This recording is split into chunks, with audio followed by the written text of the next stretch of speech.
बात है सोहेल मुलानी जी। ये पुणे महाराष्ट्र से हैं। इनको पिछले 1 साल से आईबीएस कॉन्स्टिपेशन की प्रॉब्लम थी। हमने इनको 1 महीना ट्रीटमेंट दिया है। इनको जो सिम्टम्स थे, कॉन्स्टिपेशन इनको था, पेट इनका साफ नहीं होता था, इनको डकार आती थी, यूडीएफ यानी अनपचा टॉयलेट इनको लैट्रिन में आते थे, ब्लोटिंग होता था, पेट इनका भारी रहता था हमेशा, और ना तो गैस पास होती थी और ना ऊपर आती थी। दिमाग जो है हमेशा पेट में ही लगा हुआ रहता था।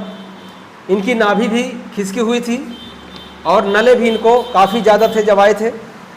अभी हम इनसे जानेंगे कि सोहेल भाई आप ये बताओ कि आपको जब ये समस्या शुरू हुई तो आपको क्या क्या सिम्टम्स होते थे, लक्षण क्या क्या होता था, मतलब आपको तकलीफ़ किस प्रकार की होती थी? शुरू में तो मुझे कॉन्स्टिपेशन होने लगा। उसके बाद पेट में दर्द होता था, हल्का हल्का दर्द होता था शुरू में। बाद में जो टॉयलेट में यूडीएफ आने लगा, यूडीएफ आने के बाद बहुत दर्द बढ़ गया, तो पेट में यानी स्वेलिंग जैसा लग रहा था। तो कुछ समझ में नहीं आ रहा था, इसीलिए मैंने जो है गैस्ट्रोएंट्रो यानी पहले तो मेरे पापा ने कहा कि तुम्हें डॉक्टर के पास जाना चाहिए। तो मैंने कहा कि हाँ जाएंगे। तो पहले मैंने सोनोग्राफी किया, तो सोनोग्राफी मेरा नॉर्मल आया। उसी के बाद नॉर्मल आया, फिर भी वही तकलीफ, कॉन्स्टिपेशन रहता था, यूडीएफ भी आता था, ब्लोटिंग भी हो रही थी। फिर मैंने उस डॉक्टर से जो बात की, तो उन्होंने बोला कि आप एक बार गैस्ट्रोएंट्रोलॉजिस्ट को दिखा लीजिए, इसे आईबीएस के सिम्टम लग रहे हैं। तो मैंने गैस्ट्रोएंट्रोलॉजिस्ट को दिखाया, उन्होंने मेरी इंडोस्कोपी की, तो इंडोस्कोपी भी नॉर्मल आई। तो बहुत मैं परेशान हो गया इस सिचुएशन से। तो मैंने फिर जो है यूट्यूब पर सर्च करना शुरू किया कि यार ये आईबीएस क्या है, आईबीएस क्या है।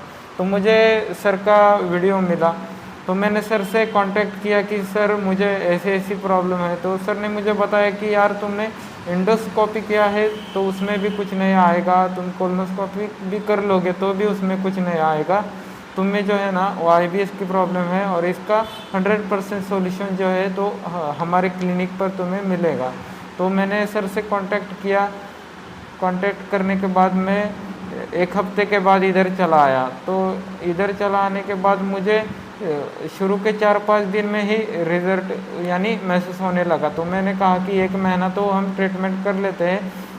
तो मैंने पूरा 1 महीना ट्रीटमेंट किया। अब मुझे यानी काफ़ी ज़्यादा आराम है, मेरे नले भी कम हो गए हैं, और यूडीएफ भी अब 90% या आता नहीं है, यानी 10% थोड़ा है, लेकिन 90% नहीं है। ब्लोटिंग भी होती नहीं है और गैस भी बनती नहीं है।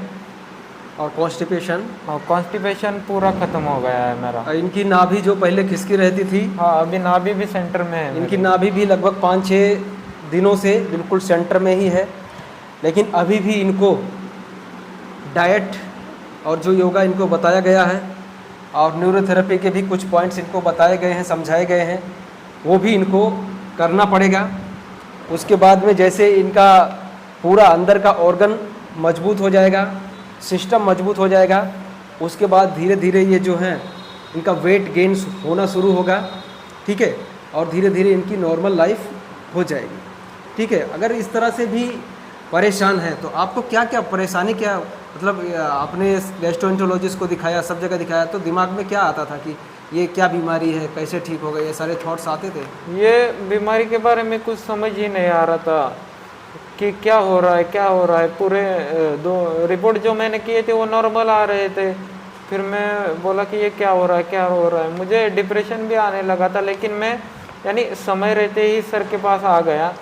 अगर समय रहते का मतलब देखिए, इनको समस्या जो है इन्होंने बताया है सिर्फ 1 साल से ही था, मैक्सिमम 1 साल से, इसीलिए इतना ज़बरदस्त इनको रिजल्ट आया है।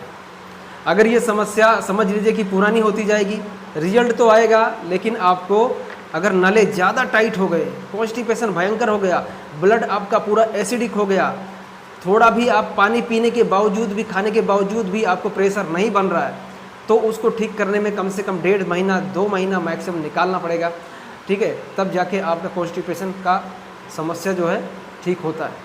ठीक है, तो बिल्कुल आपको पॉजिटिव रहना है। 100% इसका ट्रीटमेंट है, इलाज है, आप परफेक्ट पूरी तरह से ठीक हो सकते हैं। ऐसा दिमाग में मत रखना कि भाई मैं ठीक नहीं हो सकता, अब कुछ नहीं हो पाएगा, सब कुछ ट्राई कर लिया, अब ये छोटा मोटा आदमी न्यूरोथेरेपी वाला जो वीडियो बना बना के डाल रहा है, पता नहीं कर पाएगा नहीं कर पाएगा। तो मेरे भाई मैं कहता हूँ कि ये बीमारी को मैंने भी 5 साल झेला हुआ है, इसलिए मैं मेहनत करता हूँ। मेहनत करने का मतलब इनको आप पूछें, अभी मैं इनसे पूछूंगा, आप भी जानोगे कि हम 2 टाइम ट्रीटमेंट करते हैं, 1.25 घंटा सुबह 1.25 घंटा शाम को, 2 बार आपको खाना देते हैं, सुबह नाश्ता देते हैं, रहने के लिए रूम देते हैं, पानी देते हैं, हर चीज़ की व्यवस्था है। आपको व्यवस्था में कोई आपको 19-20 लगा परेशानी आई? नहीं, यहाँ पे बहुत अच्छी व्यवस्था है, 2 टाइम खाना मिलता है, सुबह नाश्ता मिलता है और रूम भी बहुत यानी अच्छी है रूम। रूम भी अच्छा है, लेकिन क्या है कि काफ़ी ज़्यादा कॉस्टली है। उसका मेरे को लगभग 40-50 हज़ार रुपये हर महीने तो रेंट देना ही पड़ता है। ठीक है, इसकी वजह से क्या है कि आपको 850 रुपया भी जो अभी का रेट है, आने वाले साल में हो सकता है कि बढ़ भी सकता है। ठीक है, क्योंकि देखिए जैसे जैसे महंगाई बढ़ेगी, अगर मकान मालिक वो रेंट बढ़ाएगा तो मुझे भी कहीं ना कहीं से थेरेपी की जो फ़ीस है उसको इंक्रीज़ करना पड़ेगा। हमारे यहाँ पे जो स्टाफ काम करते हैं उनकी भी अगर सैलरी बढ़ाई जाएगी, ठीक है, तो भी हमारे ऊपर बर्डन आता है, तो हमें कहीं ना कहीं फ़ीस बढ़ाना पड़ता है। और मैं कहता हूँ कि 850 रुपये, जब मैंने खुद अपना इलाज कराया था 2019 में, तब मैं सिर्फ एक थेरेपी का 1000 रुपये पे करता था। मैं आपको बता देता हूँ, रहना अलग, खाना अलग, कोई और सुविधा नहीं, कुछ नहीं, बस खाली एक थेरेपी के 1000 रुपये मैं पे करता था। आपको मैं 850 में 2 टाइम ट्रीटमेंट, 2 टाइम खाना, रहने के लिए रूम, सुबह नाश्ता, सब चीज़ की व्यवस्था करके देता हूँ। क्योंकि हमारे अंदर कहीं ना कहीं देखिए हमने झेला हुआ है, तो हमारे जो मोटिव है, हमारे अंदर का इंटेंशन है कि भाई जितना ज़्यादा लोगों को रिजल्ट मिलेगा उतना हमारे लिए भी अच्छा है, लोगों के लिए भी अच्छा है। फ़ीस कम है, लोग एफर्ट करके ज़्यादा दिन यहाँ पर स्टे कर पाएंगे। फ़ीस कम रहेगी तभी लोग स्टे कर पाते हैं, अदरवाइज़ क्या, अगर फ़ीस ज़्यादा हो जाएगी, जो एफर्ट भी नहीं कर पाएंगे, तब फिर वो ज़्यादा दिन ट्रीटमेंट नहीं ले पाएंगे। और ये बीमारी समय मांगती है, अगर इसको आप समय नहीं देंगे तो 10 दिन, 15 दिन, 20 दिन में आपकी बीमारी ठीक होगी नहीं। ठीक है दोस्तों, धन्यवाद।